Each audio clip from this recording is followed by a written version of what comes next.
Au point où nous en sommes, il nous reste une chose à considérer. S'il est vrai, comme tous ces éléments concordants semblent le montrer, que quelqu'un à la NASA a décidé de falsifier les voyages lunaires, il fallait évidemment convaincre les astronautes de réciter leur partie jusqu'au bout. Il n'aurait pas été possible de feindre d'aller sur la Lune sans leur pleine collaboration. Et les astronautes sont des personnes exceptionnellement courageuses, motivées par un profond sens de l'honneur qui leur vient de la pratique d'un métier où ils mettent quotidiennement leur vie en jeu pour faire avancer le progrès scientifique. Il n'a donc pas dû être facile pour eux de devoir accepter de participer à une bien triste mise en scène, juste pour satisfaire les exigences des États-Unis qui voulaient asseoir leur prestige face au monde entier. Voyons donc de plus près l'histoire des trois astronautes les plus importants et les plus connus de tous, Armstrong, Aldrin et Collins, c'est-à-dire l'équipage historique d'Apollo 11.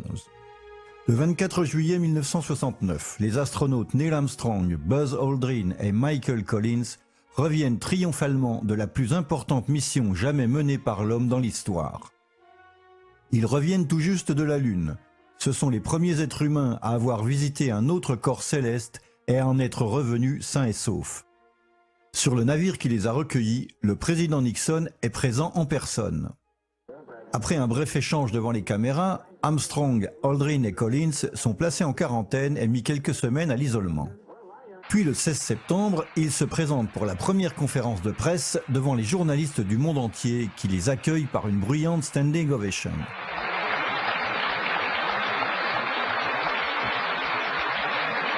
Tous s'attendent à voir trois héros pleins d'enthousiasme et de bonheur après la formidable mission menée à bien. Au lieu de cela, leurs visages paraissent tendus, sombres, presque soucieux. Ils ne semblent pas à l'aise et les moments d'embarras sont fréquents. Quand on leur demande quelle est pour eux la signification d'une mission qui a emmené l'homme sur un autre corps céleste, les trois astronautes ne semblent pas avoir un grand enthousiasme ni une grande envie de répondre. Many of us and many other people in many places have speculated on the meaning of this first landing on another body in space. Would each of you give us your estimate of what is the meaning of this to all of us?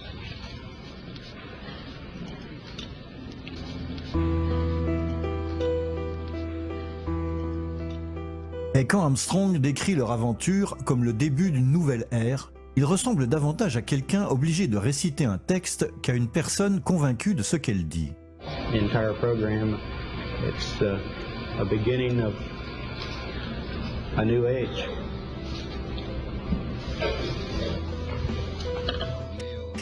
Mais le moment le plus embarrassant survient lorsque le célèbre journaliste Sir Patrick Moore leur demande s'ils ont pu observer les étoiles depuis la Lune. When you looked up at the sky, could you actually see the stars and the solar corona in spite of the glare? Mais aucun d'entre eux, étonnamment, ne se souvient avoir vu une seule étoile à l'œil nu. We were never able to see stars from the lunar surface or on the daylight side of the moon by eye without looking through the optics. Même Collins, qui est resté à tourner en orbite lunaire alors que les deux autres descendaient à la surface de la Lune, ne se rappelle pas avoir vu une seule étoile. I don't remember seeing any. Ceci constitue un fait véritablement déconcertant, étant donné que leurs collègues des missions Gemini qui les ont précédés de quelques années dans l'espace se rappellent très bien avoir passé de longues heures justement à observer les étoiles. We'd spend several hours just with our faces pressed up against the window at night with all the lights turned down low and watching the stars. Les astronautes des missions de la navette spatiale comme James Reilly racontent eux aussi avoir vu littéralement des millions d'étoiles briller dans le cosmos. What are the stars like in space? Like, are they just brighter than on Earth, or how would you describe it? They're brighter, but they're different. And a lot of things different about it. One, you don't have the atmospheric distortion, so they don't twinkle, right? So you see lots of points, and you see lots of points, and that literally millions of them. On se demande bien où sont réellement allés ces astronautes durant ces 8 jours qu'ont duré leur mission, s'ils ne se souviennent pas avoir vu une seule étoile. Un autre fait surprenant est que les trois astronautes d'Apollo 11, au lieu de poursuivre une belle carrière ascendante au sein de la NASA, ont soudain décidé, au retour de leur mission triomphale, de quitter l'agence spatiale. À peine un an après leur mission, avec un programme Apollo encore pleinement actif, tous trois démissionnent de la NASA. Armstrong disparaît littéralement de la scène, part vivre à la campagne et décide de ne plus donner d'interview, devenant alors timide et inapprochable. Et lorsque la NASA célèbre la fin du programme Apollo, qui en l'espace de 3 ans a emmené 12 hommes sur la Lune, Neil Armstrong, le plus important de tous, refuse de participer à la cérémonie.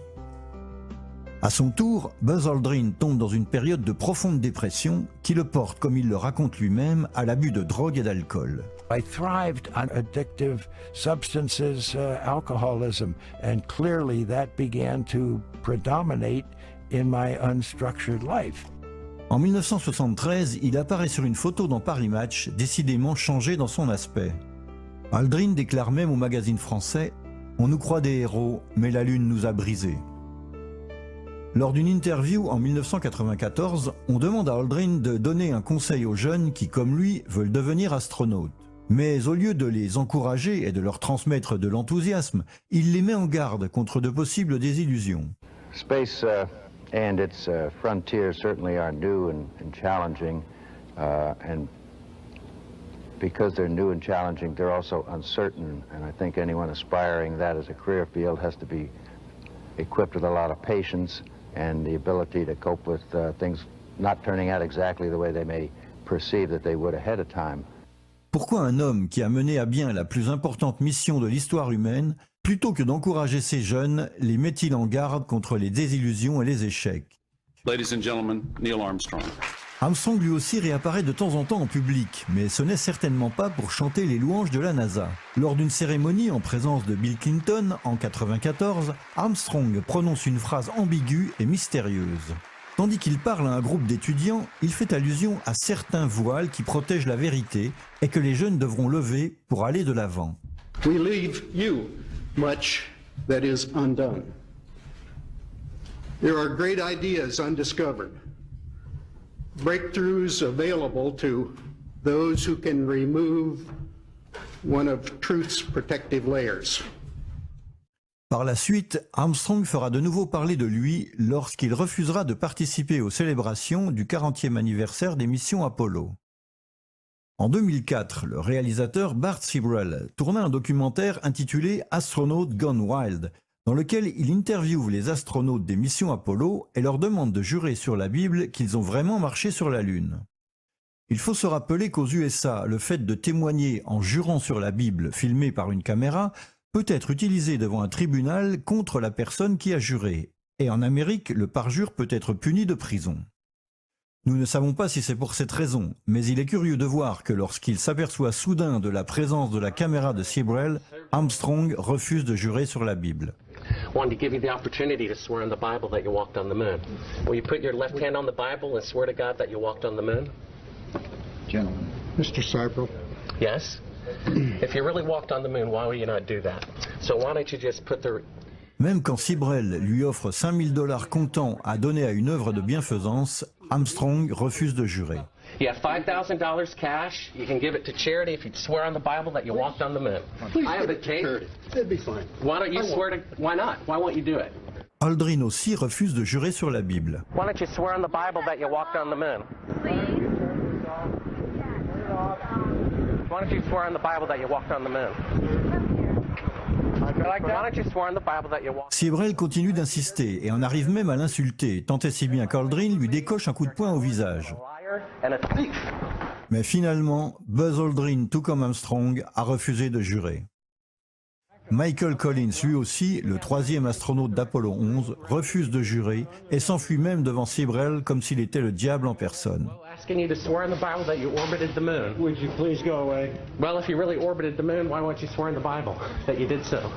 I just don't understand why if you orbited the moon, you wouldn't have a problem about swearing to the Bible on it. Sibrel n'est évidemment pas un personnage qui se présente de manière amicale. Mais si l'un d'eux est effectivement allé sur la Lune, alors pourquoi ne pas jurer? Il aurait suffi d'allonger la main sur la Bible et de dire « Je le jure » pour se débarrasser une bonne fois pour toutes de ce personnage encombrant. En outre, Armstrong aurait même pu donner 5 000 $ à une œuvre avec ce geste. Mais aucun des 3 astronautes n'a voulu le faire. Pourquoi ?